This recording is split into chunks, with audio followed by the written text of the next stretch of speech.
Assalamualaikum warahmatullahi wabarakatuh. Selamat malam.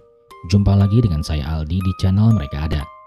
Dimanapun kalian berada, saya doakan semoga kalian dalam kondisi sehat dan selalu diberikan kemudahan dalam menjalankan segala aktivitas. Sudah siap? Kalau begitu, tanpa banyak basa-basi lagi, mari kita mulai ceritanya dan selamat mendengarkan.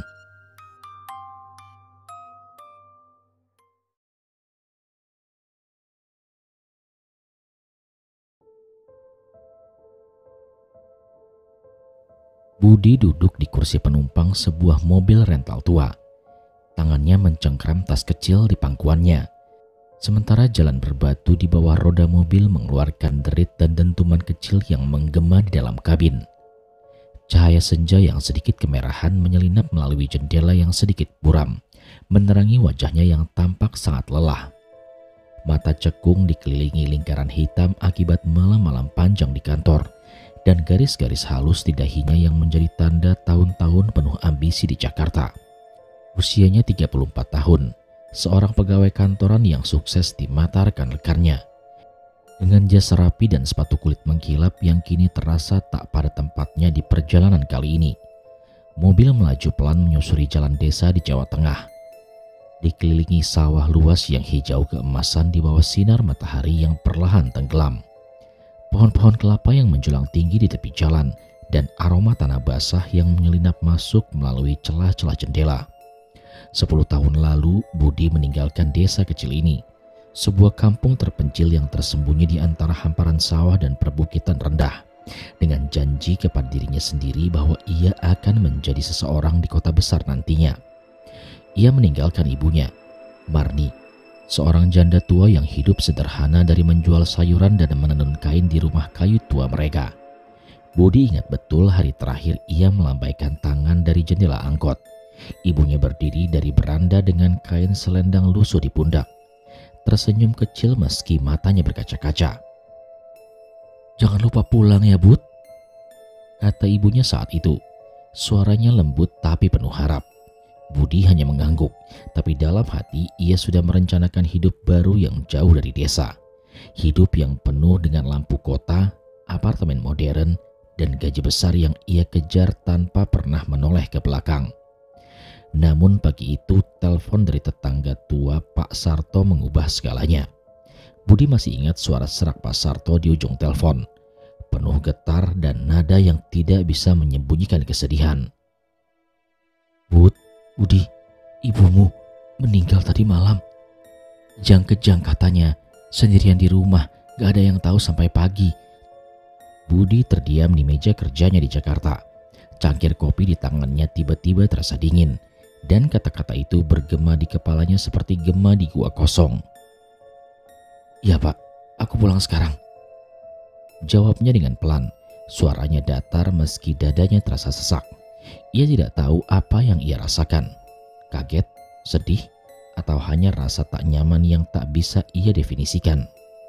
Ia memesan mobil rental, membatalkan rapat sore itu tanpa penjelasan, dan kini ia berada di sini, kembali ke desa yang ia tinggalkan tanpa pernah menepati janjinya untuk pulang. Mobil berhenti di depan rumah ibunya, sebuah bangunan kayu sederhana yang berdiri di ujung kampung. Atap gentengnya ditumbuhi lumut yang tebal, dindingnya lapuk dan cat coklat yang mengelupas, dan beranda kecil yang penuh retakan di lantai tanahnya. Pintu depan terbuka lebar, dan dari dalam terdengar suara bisik-bisik pelan para warga yang berkumpul. Beberapa di antaranya memegang bakul nasi dan kendi air sebagai tanda bela sungkawa. Budi pun melangkah turun. Sepatu kulitnya yang mengkilap menginjak tanah merah yang masih basah akibat hujan ringan sore tadi. Dan udara dingin membawa aroma kemenyan yang menusuk hidungnya, bercampur dengan bau tanah dan daun kelapa yang khas desa. Ia pun berjalan masuk, langkahnya berat seperti membawa beban yang tidak terlihat, dan matanya langsung tertuju pada tubuh ibunya yang terbaring di tengah ruangan. Marni terbaring di atas tikar pandan tua yang sudah usang. Tubuhnya kurus dan kecil, ditutupi kain putih sederhana yang sedikit berjumbai di ujungnya. Wajahnya sangat pucat. Kerutan di kulitnya lebih dalam dari yang Budi ingat, tapi ada ekspresi damai yang tak biasa. Bibirnya tertutup rapat, matanya terpejam, seperti sedang tidur setelah lelah bertahun-tahun. Di sampingnya sebuah lampu minyak kecil menyala dengan redup. Kemenyan dari mangkuk kecil di sudut ruangan naik ke udara, menciptakan kabut tipis yang mengaburkan pandangan. Budi berlutut di samping jenazah. Tangannya ragu menyentuh kain itu, dan suaranya serak saat ia bergumam. "Maaf Bu, aku terlambat." "Sudah lama gak ngeliat kamu, Bud." Sebuah suara pelan memecah keheningan, membuat Budi menoleh.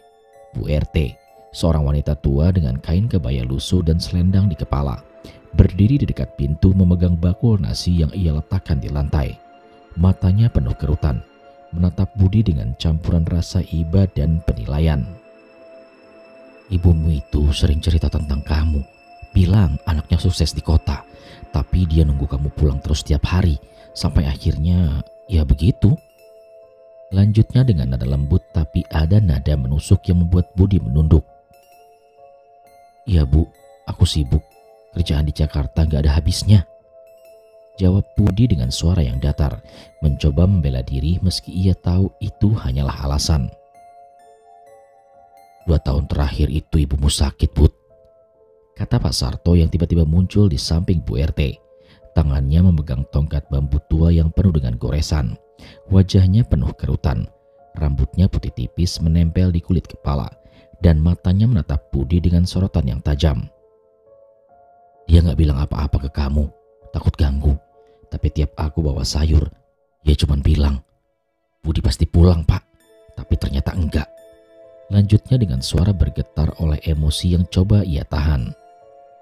Budi menelan ludah, tangannya mencengkeram lutut erat-erat, tapi ia tidak bisa menjawab apa-apa. Hanya diam, menatap lantai tanah yang penuh dengan debu, merasakan kata-kata itu seperti pisau yang menusuk dadanya. Pemakaman pun diadakan malam itu sederhana dan cepat, di pekuburan desa yang terletak di bukit kecil di belakang kampung. Budi berdiri di samping makam ibunya, sebuah gundukan tanah merah yang ditandai dengan batu nisan sederhana dari kayu, dikelilingi warga yang berdoa dengan suara yang pelan. Angin malam bertiup dengan dingin, membawa aroma bunga kamboja yang ditaburkan di atas makam, dan suara jangkrik berdengung di kejauhan, menciptakan irama yang sepi namun menyesakkan. Setelah warga bubar, Budi kembali ke rumah ibunya sendirian, duduk di beranda dengan lampu minyak yang ia nyalakan di sampingnya. Cahaya kuning redup memantulkan bayangan di dinding kayu, dan untuk sesaat ia mendengar suara samar seperti tangisan pelan dari arah sungai di belakang rumah. "Siapa itu?" tanyanya dengan suara yang menggema di malam yang sunyi, tapi tidak ada jawaban. Ia bangkit, melangkah ke tepi beranda dan menatap kegelapan di arah sungai. Airnya mengalir pelan, permukaannya hitam pekat di bawah langit tanpa bintang. Tangisan itu lenyap secepat ia muncul dan digantikan oleh suara angin yang menderu dengan lembut. Tapi ada sesuatu di udara. Bau air sungai yang lembab bercampur aroma samar yang tidak ia kenali, seperti bunga kamboja yang sudah layu. Budi menggeleng mengusap wajahnya dengan tangan yang sedikit gemetar. "Mungkin cuma angin," gumamnya kala itu mencoba meyakinkan dirinya sendiri. Tapi perasaan tidak nyaman itu tetap menempel di dadanya seperti bayangan yang tidak mau pergi. Keesokan paginya Budi terbangun dengan tubuh yang terasa seperti ditarik ke bawah oleh beban yang tidak terlihat. Matanya terbuka perlahan. Cahaya pagi yang lembut menyelinap melalui celah-celah jendela kayu yang sudah lapuk, menerangi kamar kecil ibunya yang penuh aroma kayu tua dan debu halus yang berterbangan di udara. Ia tidur di kasur busa tipis yang dulu menjadi tempat ibunya beristirahat. Selimut lusuh yang penuh bau tanah masih menempel di kulitnya, dan untuk sesaat ia merasa seperti anak kecil lagi. Terbangun di pagi hari dengan suara ibunya yang memanggil dari dapur. Namun keheningan yang kini mengisi rumah itu mengingatkan bahwa ibunya telah tiada, dan rasa sesak yang tidak ia kenali kembali menjalar di dadanya. Ia bangkit dengan susah payah. Tubuhnya terasa lemas akibat tidur yang terganggu oleh mimpi aneh yang tidak bisa ia ingat dengan jelas. Hanya kilasan samar seperti tenang suara sungai yang gelap, air yang bergoyang pelan seperti bernafas, dan suara tangisan yang terputus-putus seperti angin yang berbisik di telinga. Budi mengusap wajahnya dengan tangan yang sedikit gemetar, mencoba mengusir sisa-sisa mimpi itu dan berjalan ke dapur kecil di sudut rumah.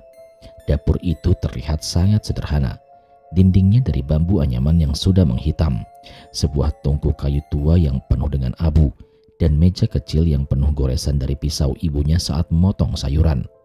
Ia menemukan kopi bubuk tua di dalam kaleng berkarat di lemari, menyeduhnya dengan air yang ia panaskan di atas tungku dan membawa cangkir itu ke beranda depan.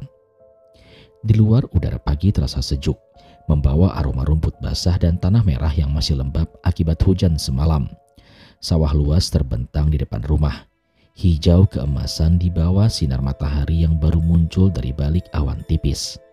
Dan pohon-pohon kelapa di kejauhan bergoyang pelan ditiup angin serta daun-daunnya mengeluarkan suara gesekan halus yang biasanya menenangkan.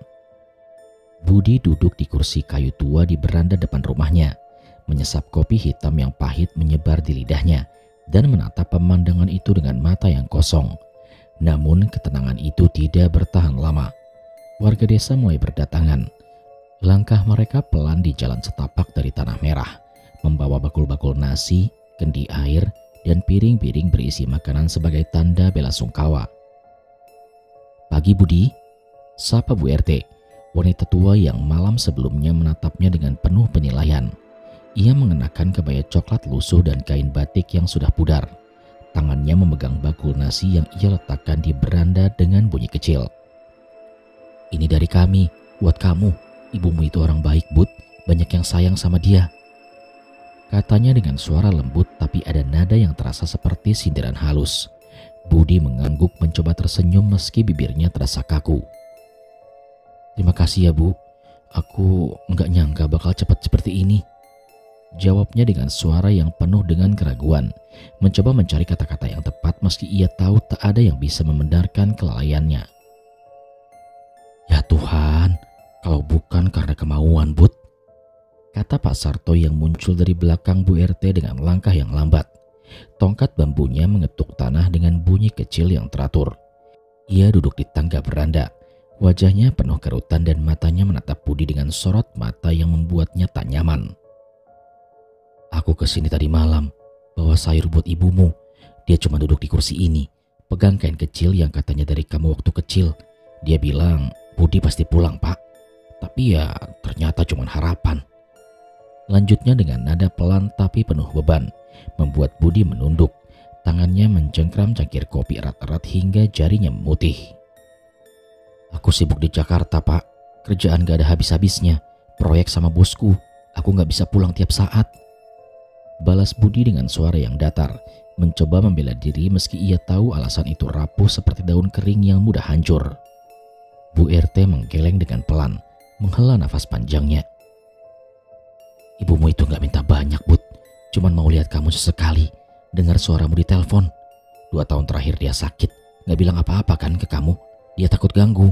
Tapi dia nunggu sampai akhirnya," katanya dengan suara penuh iba tapi ada nada menusuk yang membuat Budi merasa seperti anak kecil yang ditegur.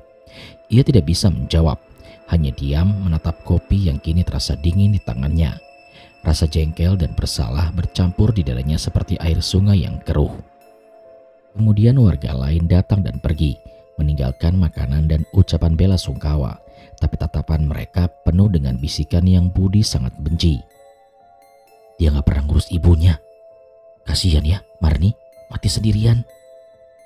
Budi mencoba mengabaikannya, fokus pada kopi dan pemandangan sawah, tapi kata-kata itu terus bergema di kepalanya, seperti suara yang tidak bisa ia matikan. Siang berlalu dengan cepat. Matahari naik tinggi di langit, membakar udara hingga terasa panas dan lengket. Dan Budi pun menghabiskan waktu dengan membersihkan beranda, menyapu daun-daun kering yang berjatuhan, mencoba mengalihkan pikiran dari rasa tak nyaman yang kini semakin membesar. Malam tiba dengan langit yang gelap, diselimuti awan tebal yang menutup bintang-bintang, dan angin malam bertiup dingin, membawa bau tanah basah dan rumput yang segar. Budi duduk di ruang tamu kecil menyalakan lampu minyak tua yang ia temukan di lemari ibunya. Cahayanya kuning redup menciptakan bayangan samar di dinding kayu yang penuh serat tua. Ia mengambil koran lama dari tumpukan sudut ruangan, mencoba membaca untuk menenangkan pikiran, tapi huruf-huruf itu tampak kabur di matanya yang lelah. Tiba-tiba suara tangisan pelan memecah keheningan, seperti isakan anak kecil, tapi dengan nada yang familiar, seperti suara ibunya saat ia kecil, memintanya pulang dari sungai saat hari mulai gelap. "Siapa di sana?" tanyanya keras dan suaranya menggema di ruangan yang sunyi. Jantungnya berdegup kencang saat ia bangkit dari kursi. Tidak ada jawaban, hanya angin yang menderu pelan di luar. Tapi tangisan itu terus terdengar, samar namun jelas, datang dari arah belakang rumah, dari tepi sungai yang hanya terpisah oleh halaman kecil dipenuhi rumput liar dan pohon pisang tua. Budi mengambil senter kecil dari tasnya. Tangannya gemetar saat menyalakannya dan melangkah ke pintu belakang dengan sangat hati-hati. Sepatunya menginjak lantai tanah yang dingin dan sedikit berderit. Cahaya senter menyapu halaman belakang, menerangi rumput basah yang berkilau oleh embun pada malam itu. Ia berjalan perlahan menuju ke tepi sungai. Udara semakin dingin dan lembab.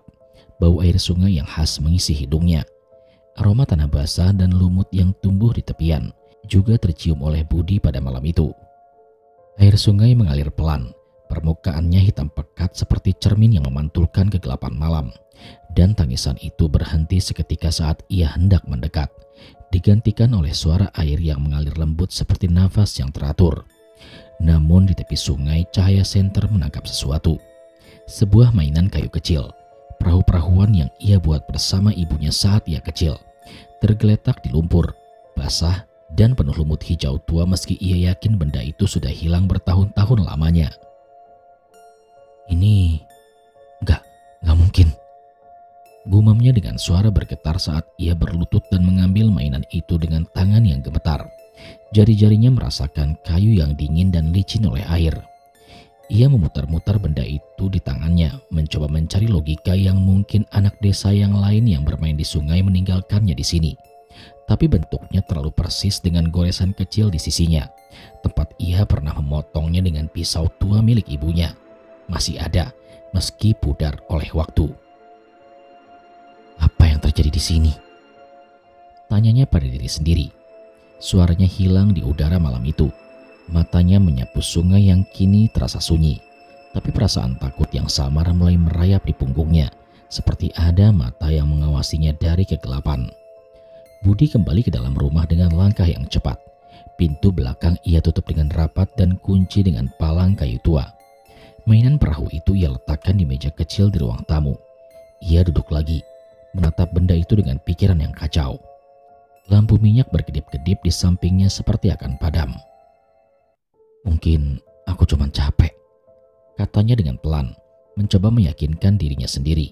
Tapi tangisan samar yang ia dengar tadi malam dan mainan yang muncul dari sungai terasa seperti panggilan dari masa lalu yang coba ia lupakan. Panggilan yang tidak akan pergi begitu saja.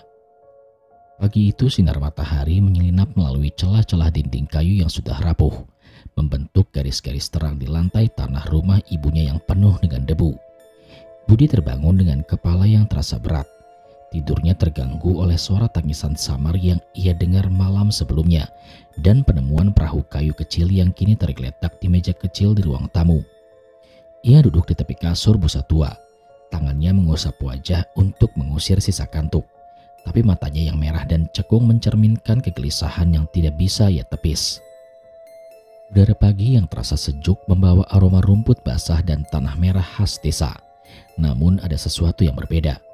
Bau samar air sungai yang lembab, seperti mengintai dari belakang rumah, menyelimuti ruangan dengan kelembaban yang tidak wajar.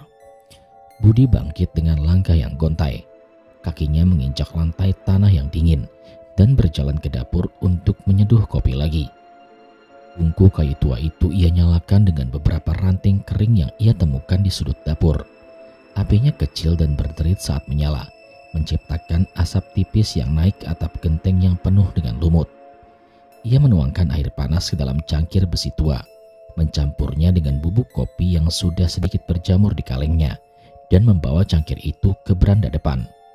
Di luar sawah terbentang luas di bawah langit yang cerah. Budi duduk di kursi kayu tua, menyesap kopi yang pahit menyebar di lidah, dan menatap perahu kayu di tangannya. Goresan kecil di sisinya masih jelas, tanda pisau tua ibunya saat ia membantunya membuat mainan itu bertahun-tahun yang lalu. Rumah ini harus aku apakan ya? Gumamnya dengan pelan. Suaranya serak saat ia mencoba memikirkan langkah berikutnya. Ia awalnya berniat menjual rumah itu, mengurusnya sebentar lalu kembali ke Jakarta dan melanjutkan hidupnya yang sibuk. Tapi setelah tangisan malam tadi dan penemuan perahu itu, ada keraguan yang mulai tumbuh di hatinya. Seperti akar kecil yang mencoba menembus tanah keras. Ia memutuskan untuk membersihkan rumah, mencoba mengalihkan pikiran dari keanehan yang ia alami. Ia mengambil sapu lidi dari sudut beranda, menyapu lantai tanah yang penuh dengan debu dan daun kering yang masuk melalui celah pintu, lalu berjalan ke dapur untuk mencuci piring-piring tua yang bertumpuk di bak kayu. Piring-piring yang ibunya gunakan untuk menyajikan nasi dan sayur sederhana yang ia tolak saat kecil karena menginginkan makanan kota. Saat ia membuka lemari tua ruang tamu, sebuah kotak kayu kecil yang penuh dengan goresan jatuh dari rak atas, berderit saat menyentuh lantai dan membuka sendiri. Isinya adalah tumpukan kertas kuning yang sudah rapuh, beberapa foto hitam putih yang buram, dan kain-kain kecil yang ibunya tenun dengan tangan. Budi berlutut mengambil kertas-kertas itu dengan sangat hati-hati, dan matanya tertuju pada sebuah surat yang ia kenali. Surat yang ia kirim dari Jakarta 10 tahun yang lalu. Satu-satunya surat yang ia tulis setelah pindah ke kota. Tulisannya masih sangat jelas meski tintanya mulai memudar. Bu, aku baik-baik aja di sini.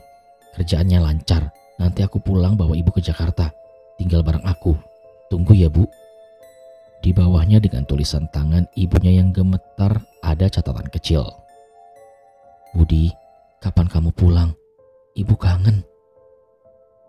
Budi menatap surat itu dengan tangan yang gemetar. Jari-jarinya mencengkram kertas hingga sedikit kusut, dan untuk pertama kalinya dalam bertahun-tahun air mata kecil mengenang di matanya. Aku bohong, Bu, katanya dengan pelan. Suaranya pecah oleh rasa bersalah yang selama ini ia kubur dalam-dalam. Janji kosong yang ia buat untuk menenangkan ibunya tapi tidak pernah ia tepati. Ia meletakkan surat itu di meja, mencoba menenangkan nafas yang kini tersengal. Tapi pikirannya kacau. Terbayang gambaran ibunya yang menunggu di beranda, memegang kain kecil dan memanggil namanya setiap hari. Kini terasa seperti bayangan yang hidup di kepalanya. Siang itu beberapa warga datang lagi, membawa makanan dan cerita tentang ibunya. Bu RT muncul dengan bakul berisikan pisang goreng yang masih hangat. Aroma manisnya bercampur bau minyak yang khas. Ini buat kamu, Bud. Ibumu suka pisang goreng. Dulu dia sering bikinin buat aku. Katanya tersenyum kecil tapi matanya penuh kerutan menatap Budi dengan penuh perhatian. Bu, makasih ya, Bu, jawab Budi.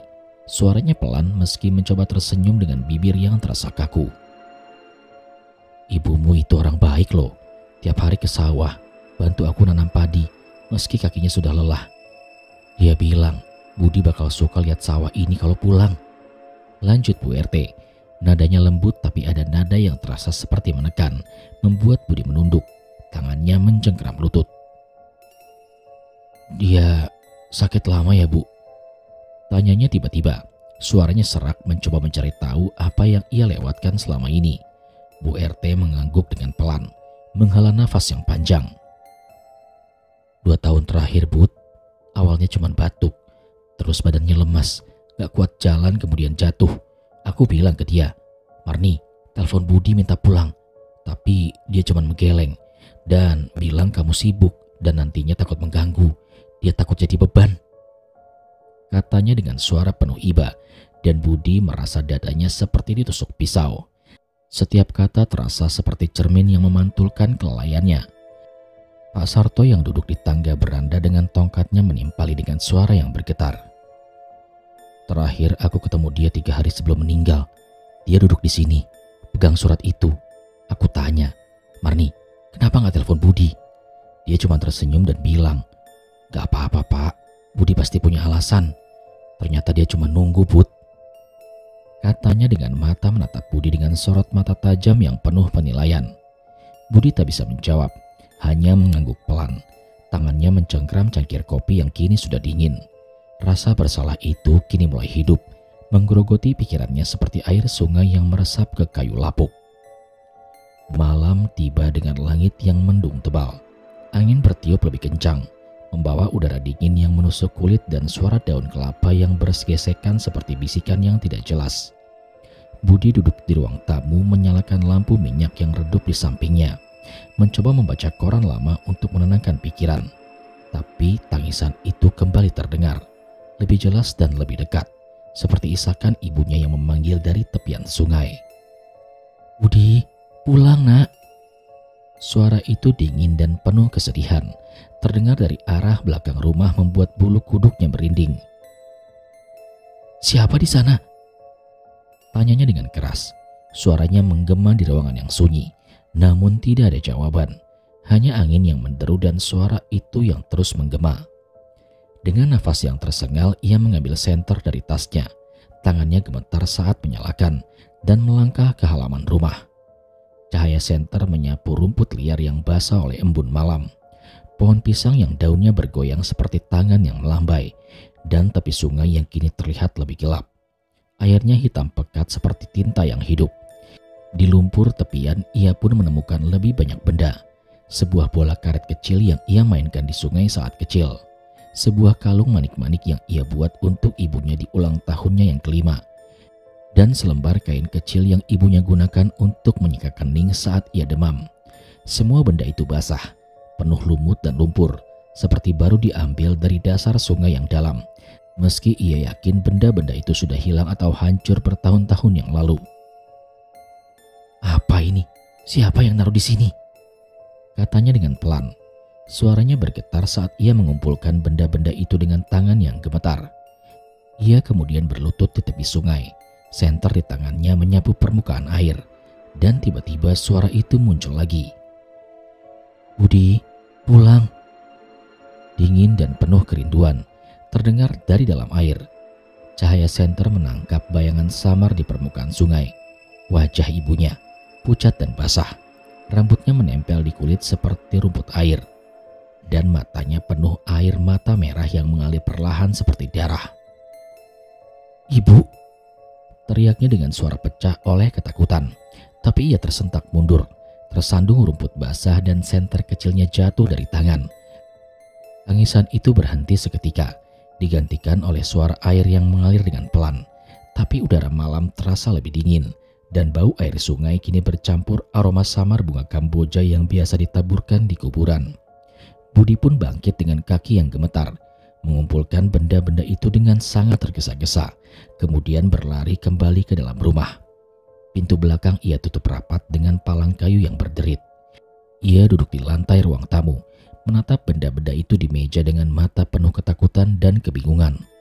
Lampu minyak kecil berkedip-kedip seperti akan padam.